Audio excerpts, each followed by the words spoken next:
Hello, everyone. Figured I'd do something different because, it's April Fool's Day. So, in addition to gaming, I enjoy cooking, so I figured I'd give you guys my fried rice recipe.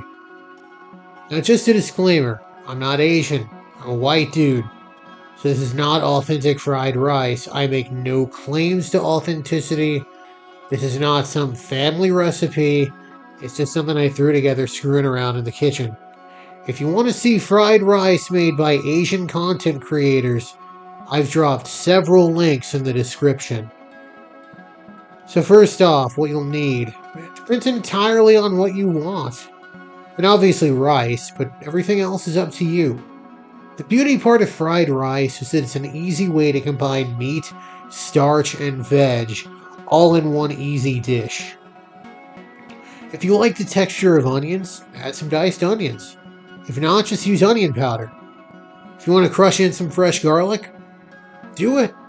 Or just use garlic powder or jarred garlic. Any garlic is good for fried rice.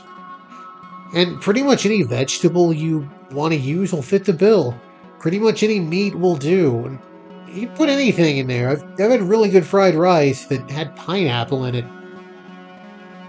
Fried rice is both a delicious and efficient way to use up those veggies that are about to go bad, the meat that's about to turn, and the rice that's about to head south.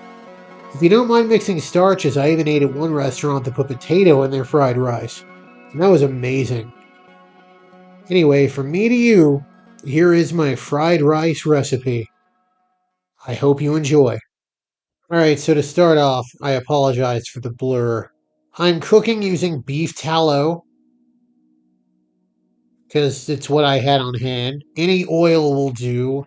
You can use butter, but you gotta cook it for a bit, so maybe use ghee if you want that butter flavor.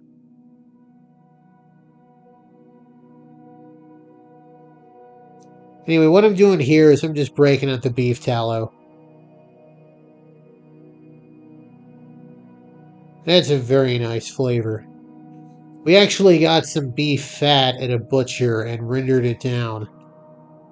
Because I wanted to make Philly cheesesteaks, and the video I watched recommended using beef tallow to kind of simulate that all day flat top grill flavor.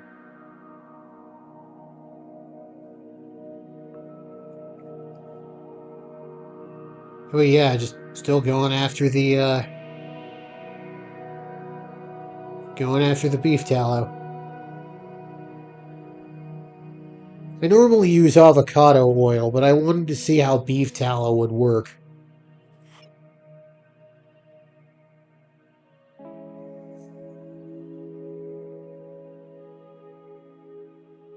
Almost done there. Only got it down to a couple little honks there. There we are.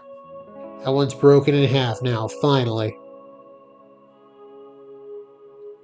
I also like stuff like butter and beef tallow because it's kind of its own thermometer. You know when it's melted. There is no question about when it's ready for action. Anyway, gonna drop in the frozen peas and carrots. That's what I'm using for my veg. And yes, it is a giant frozen hunk of peas and carrots. I just put them in there to thaw. Some people will say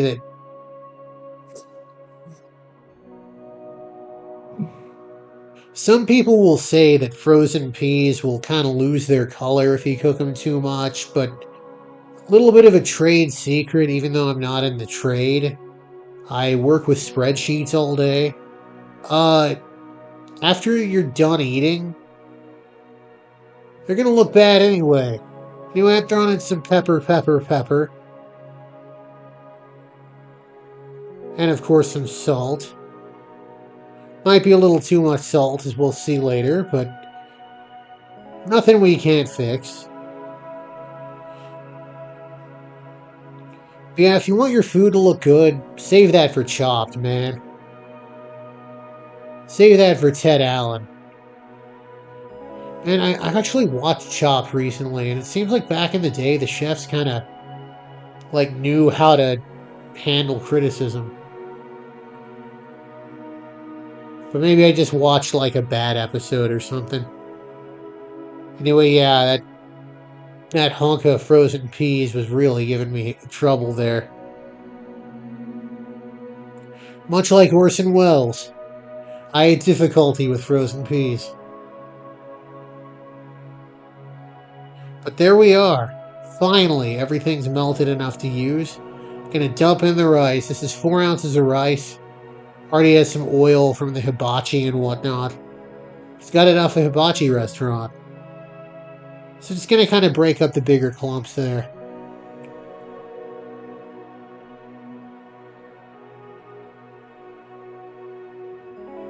Gonna throw in some garlic powder. And an almost illegal amount, I would say. Obviously, if you use the jarred stuff or you crush in your own garlic, don't use garlic powder.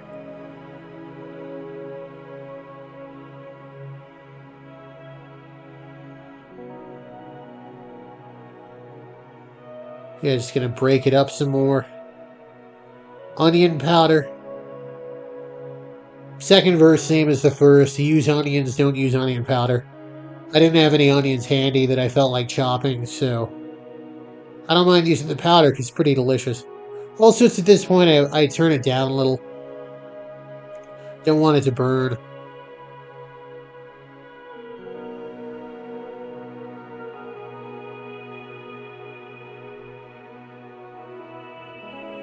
Just gonna kind of agitate the rice there. Got some MSG.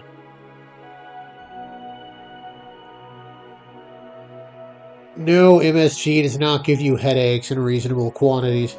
Got the soy sauce.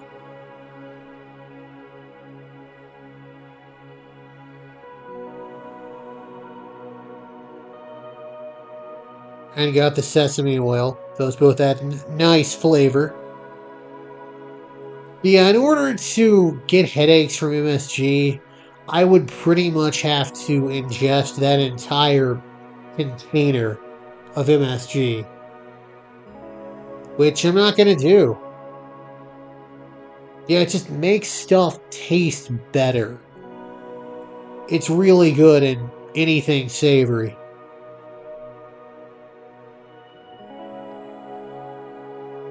And yeah, if it seems like there's a lot of oil, there is, but we're going to fix that at the end. A little extra salt. A little extra pepper. All the seasonings are to taste.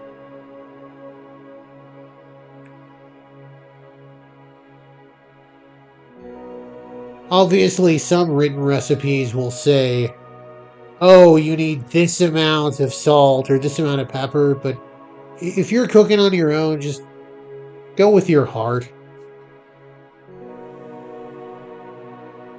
It was a little salty, so I figured I'd add some more garlic,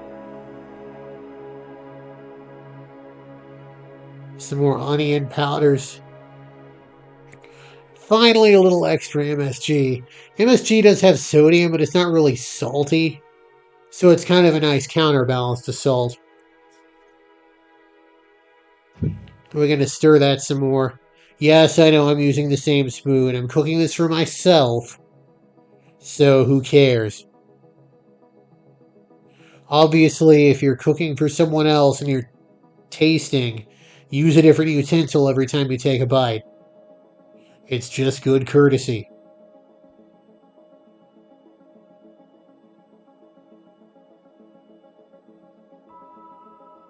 A little more pepper. That'll also nicely offset the salt. Well, I guess not a little more pepper. A decent amount of pepper.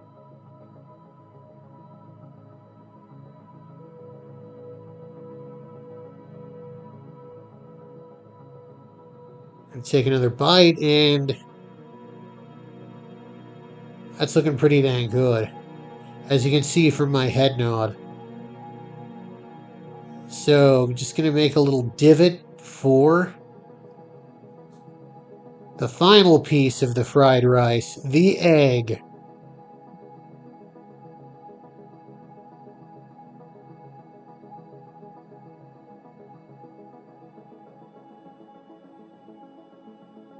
So when you're cooking fried rice and you're cooking an egg, just go ahead and kind of Stir it like that until it starts to get some definition to it. Obviously, you're going to get some veg and rice in there or whatnot, but who cares? It's going to be all incorporated the same anyway. And yeah, this is a really good way to use up that remaining oil. If you still have oil left after the egg, you might have used too much oil. But hey, even if you did, just sop it up with something. Anyway, once the eggs have some definition, we're going to incorporate them into the fried rice.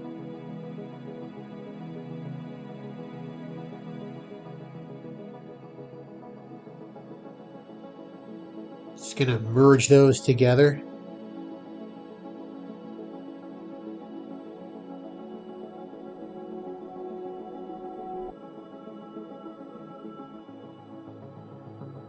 And we're pretty much done at this point.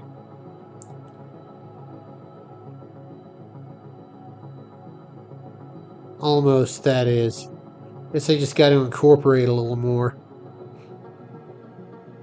Once the eggs are fully scrambled, you're good to go. Let's take a bite here.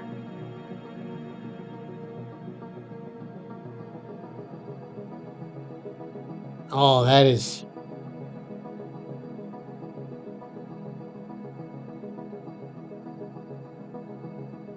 some good stuff right there, as you can see from the thumbs up.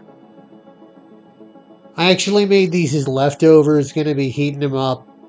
Well, this goes up on April 1st, so I'm going to probably be having that for lunch today with some sort of meat.